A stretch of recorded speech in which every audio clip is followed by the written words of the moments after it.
Welcome back. After those live reports, let's get you an analysis of picture of assembly elections. The countdown for counting has begun, and I'm joined by Ashutosh, who's a political analyst, and Karan Verma, who's author and political commentator.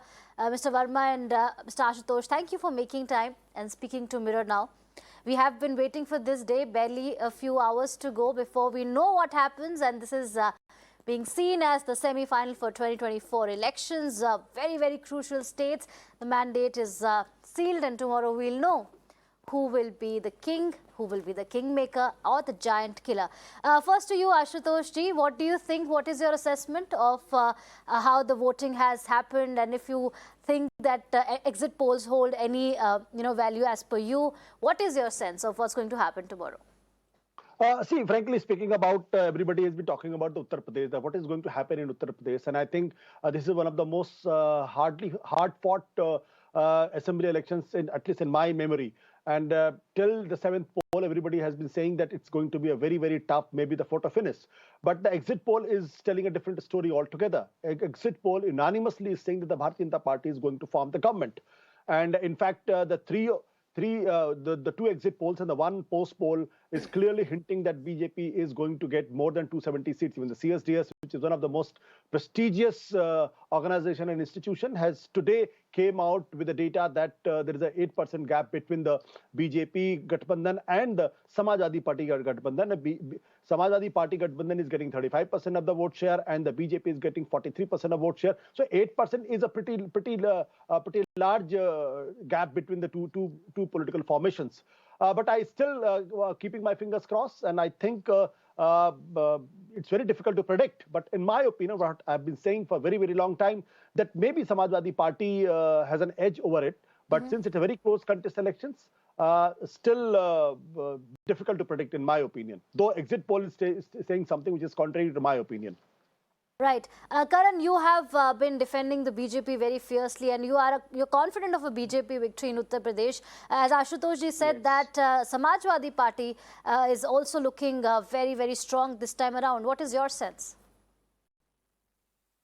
No, Archana, my sense is that it's going to be a historic victory of epic proportions. Just understand this, that if BJP manages to win, after what we've seen in the last 5 years, I mean, the last 5 years have been tough, right? From GST implementation to farmer protests to COVID waves. If despite all of this, they manage to scrape through, and I believe they're still going to touch the 40% vote share mark, and this is going to be the 4th consecutive time they touch the 40% vote mark.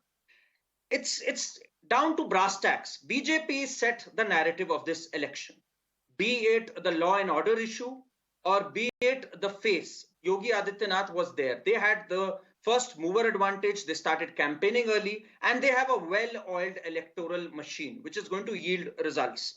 So be it the narrative, or be it getting the social engineering even right towards the end, whether it's with the Nishad Party or Apna Dal, and BJP has also outworked everyone. The kind of rallies we saw of Yogi Adityanath and Modi ji, I think it's all going to gravitate and consolidate in their favor.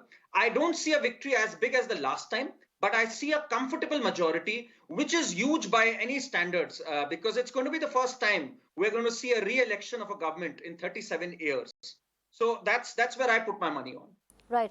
Ashutosh, do you agree? Because, while Karan has given us certain pointers as to why the BJP could emerge as a winner in UP and other states, but the big issues were also about unemployment. Remember, during COVID, a lot of people lost their jobs. There was a health crisis, a mega health crisis, even in Uttar Pradesh, in fact, across the country. And these are the 4 BJP ruled states that we are talking about, whether it is education, the issues that really matter to people. How do you think that the BJP performed as far as these yardsticks are concerned? Yeah, I respect what the Karan is saying, and if BJP comes back again, it will be a historic victory. There is no doubt about it, because in the last 30 years or so, no political party has been able to repeat its governments. You see, in 2007, the Mayawati was there, but she was replaced by Akhilesh Yadav government, and Akhilesh Yadav government was replaced by Yogi Adityanath government. In this election, there has been a serious question mark about the Bharatiya Janata Party, and Akhilesh Yadav, all said and done, has fought a very good battle in that sense. All the 3 things. First, I think that the price rise has been a huge issue all through. Then the unemployment is a huge issue. The misgovernance during the Corona epidemic has been much talked about all over the world. And then the Samajwadi Party has done splendidly well in terms of finding a social coalition, which they did not have in 2017. If the BJP has Nisat Party and Apna Dal in its wing, then the Samajwadi Party had the Mahan Dal. Then there is a Apna Dal's the broken faction, and then RLD in the Western UP. Then Om Prakash Rajbhar's party there also, and along with them there were the three big leaders who were with the BJP, were the ministers. They also moved too. So if you go by that logic, on paper it looks very formidable alliance, and that's why every political opinion poll and the exit poll has been saying that there is a phenomenal growth in Samajwadi Party's vote share. Don't forget, Samajwadi Party has never crossed more than 30% vote share in the entire history of its electoral battle. But this time they seem to be touching 35 and 36% vote share as per exit poll and opinion polls. If that is the case, then anything can happen in UP. And I agree with Karan on the point that the BJP has been maintaining a 40% vote share. But this time there has been anti-incumbency, there has been anger amongst the people. And in that sense, if BJP loses 3-4%, then it could go either way. Right. Before I take Karan's response, Ashutosh, I want to ask you about Punjab. Now, exit polls predict a mega sweep. Aam Aadmi Party is looking to win Punjab. And that also, says a lot about the emergence of Arvind Kejriwal as a national alternative. What do you attribute AAP's, rise outside of Delhi? I know it is too early to predict it. It's just exit polls. But why do you think what has the Aam Aadmi Party done? Archana, I could see a smile on your face and as well the Karan's face, because obviously the question is asked me in a certain context. I understand that. See, the Aam Aadmi Party was considered to be a frontrunner in 2017 elections, and almost all the exit polls and the opinion polls did predict that Aam Aadmi Party is going to form the government. And even some had gone to the extent of saying that the Aam Aadmi Party can get 100 seats. But Aam Aadmi Party finally, with the results came with just 20 seats with less vote percentage than the Congress Party and the Akali Dal. So I'm keeping my fingers crossed, because this time it looks like that Aam Aadmi Party is in a very good position.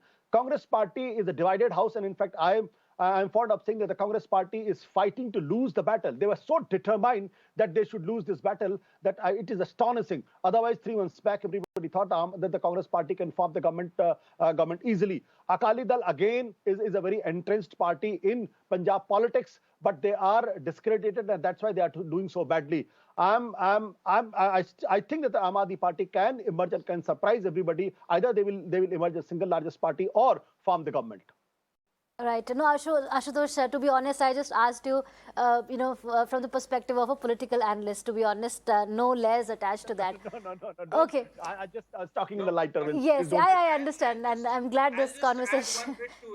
Yes, Karan, yes. Your views on Punjab.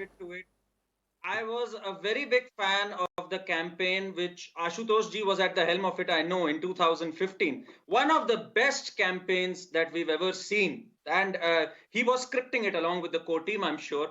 And I'm surprised that he feels that Sapa ran a good campaign this time around. I think Sapa needed to take a leaf from the campaign that AAP ran in 2015.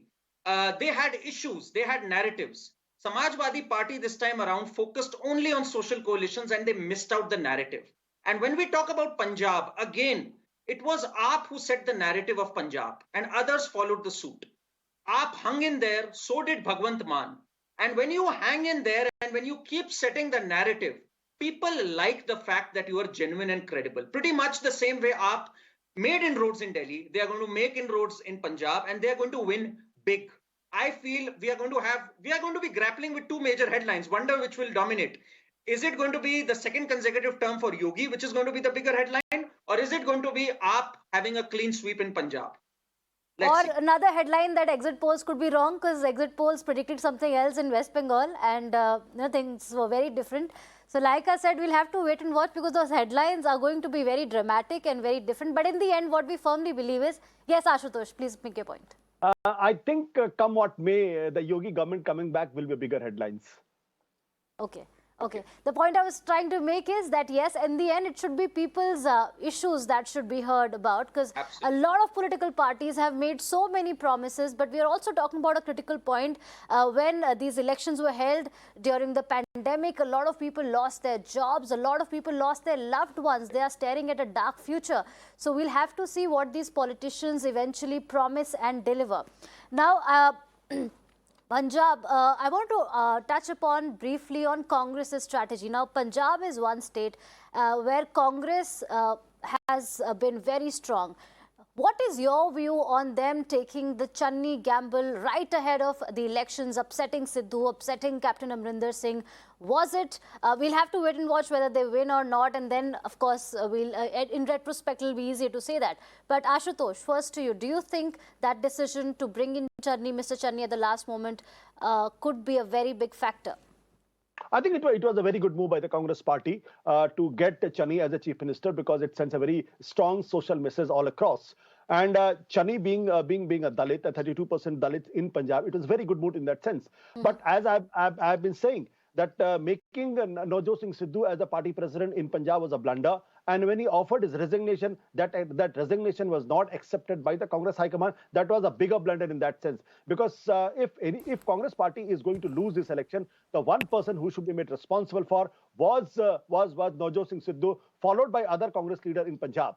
And that's where the problem lies with Rahul Gandhi and the Congress party. If the Congress party let Sidhu make all kinds of nonsensical statements, I think they should be made responsible, not Navjot Singh in that sense. But I think Channi has a long future in Punjab politics, and Navjot Singh Sidhu has to give a lot of explanation and clarifications why he was making those statements and why he was weakening his own political campaign. Absolutely. Thank you so much, Ashutosh and Karan Verma, for your valuable time. It's an absolute pleasure to have you on the show. Hope to see you soon. Hope to speak to you tomorrow also, and whether the big headlines we can discuss tomorrow as well. Thank you so much for speaking to us. Yes, and it's time for a short break. Stay tuned to Mirror Now.